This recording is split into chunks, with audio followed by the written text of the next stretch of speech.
Tetapi ada ujian yang paling berat daripada itu, ujian kerinduan, ujian keampaan hati, ujian kekosongan jiwa, ingin mendengar, melihat tangisan seorang anak di dalam rumah, dalam tangisan dan gendongan. Berdoa Nabi Ibrahim alaihissalam, Rabbi hablim minas solihin, berikan kami anak yang soleh, berikan kami anak yang soleh. Assalamualaikum warahmatullahi wabarakatuh.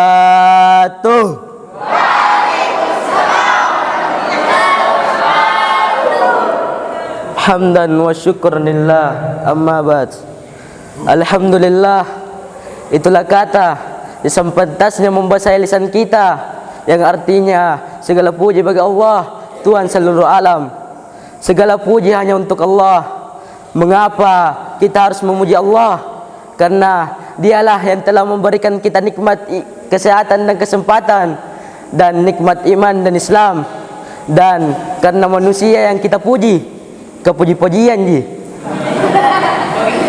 kita memuji Allah dengan mengucapkan kalimat tasbih, tahmid dan tahlil. Sama saja kita membesarkan Allah. Dan kalau manusia yang kita puji dengan berbagai pujian, maka akan membesarkan kepalanya.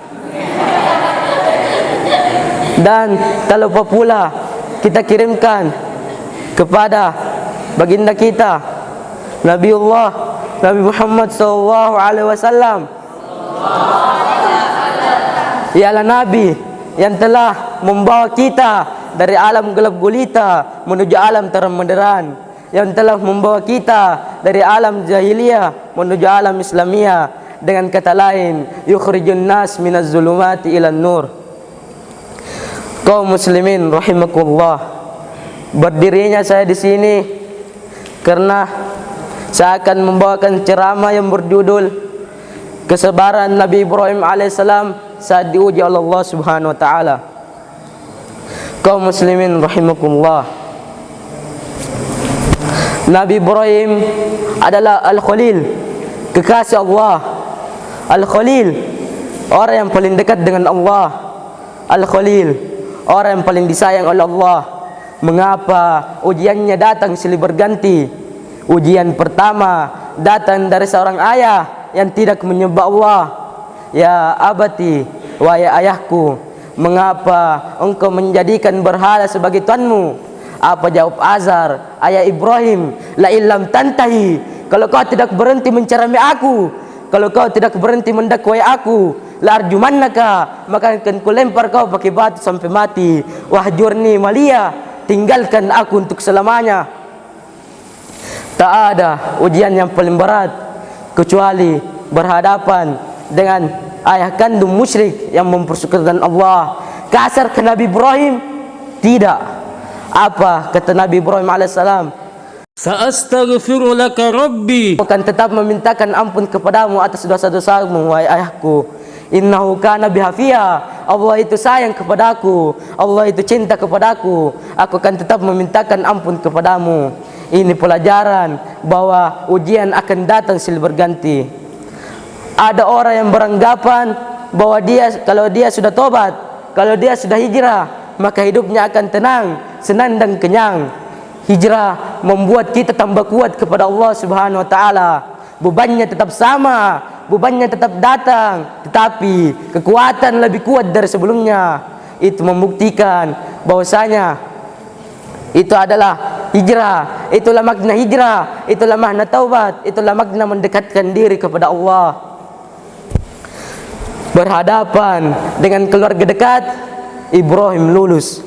Berhadapan dengan musuh-musuh Allah, ketika mereka berdebat dengan otak Ibrahim menang. Apa kata Ibrahim alaihissalam? Yang membunuh patung kalian, yang menghancurkan dan memecahkan berhala-berhala kalian adalah patung yang paling besar. Nabi Ibrahim sedang mengajak mereka untuk berdebat. Gunakan akal kalian. Selama ini kalian menyembah berhala, selama ini kalian menyembah patung. Hari ini patung itu hancur. Kalau kalian mau tahu siapa yang menghancurkannya, fas'aluhu in kanu yantikun. Tanya berhala yang paling besar, tanya berhala yang paling besar itu. digantungkan kampak di leher berhala besar itu. Biasanya kalau orang sudah kalah debat, kalah otak, dia akan main otak, akan main kekuasaan, akan main jabatan, dikumpulkan kayu-kayu dan batu-batu, lalu diperintahkan oleh penguasa hari kubu, bakar Ibrahim. Mereka membakar Ibrahim. Saat itu api yang panas berubah, sunnatullah terjadi. Apa kata Allah Subhanahu wa taala? Ya nar, wahai api, kuni bardan, sejuklah, wasalaman, selamat ala Ibrahim. Api yang tabiatnya membakar tidak lagi membakar, karena Allah berkata, bardan, sejuklah engkau wahai api. Nabi Ibrahim keluar dari api unggun dalam keadaan kedinginan. Andai Allah tidak menutup ayat itu dengan selamat, mungkin Nabi Ibrahim mati kedinginan di dalam api yang panas.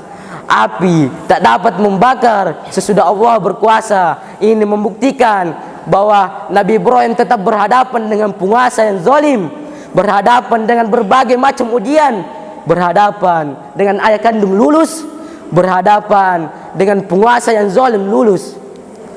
Tetapi ada ujian yang paling berat daripada itu, ujian kerinduan, ujian keampahan hati, ujian kekosongan jiwa, ingin mendengar, melihat tangisan seorang anak di dalam rumah, dalam tangisan dan gendongan. Berdoa Nabi Ibrahim alaihissalam, Rabbi hablim minas solihin, berikan kami anak yang soleh, berikan kami anak yang soleh ya Allah. 86 tahun Nabi Ibrahim berdoa kepada Allah Subhanahu wa taala. Begitu disebutkan Al-Imam Abu Fidal Ismail Ibnu Katsir dalam tafsir Al-Quranul Azim. Adakah hari ini yang berdoa, sudah sholat, sudah tahajud, sudah berhimpat, sudah bersedekah, mengapa doa saya tidak dikabulkan? Mengapa Allah tidak memperkenankan doa saya? Hari ini kisah Nabi Ibrahim mengajarkan kita bahwasanya tak sulit bagi Allah untuk memberikan apa yang kau cintai, apa yang kau sayangi, apa yang kau harap-harap. Tetapi Allah ingin kau merintih di tengah malam, bermunajat dalam tetesan air matamu. Allah ingin kau berikan segalanya kepada Allah. Allah mencemburu, Allah tak ingin kau berbagi dengan yang lain. Oleh sebab itu, munajat di tengah malam, berdoa kepada Allah. Sesungguhnya Allah ingin menaikkan derajat seseorang, menghapuskan dosa dengan doa-doa dan permintaan seorang hamba.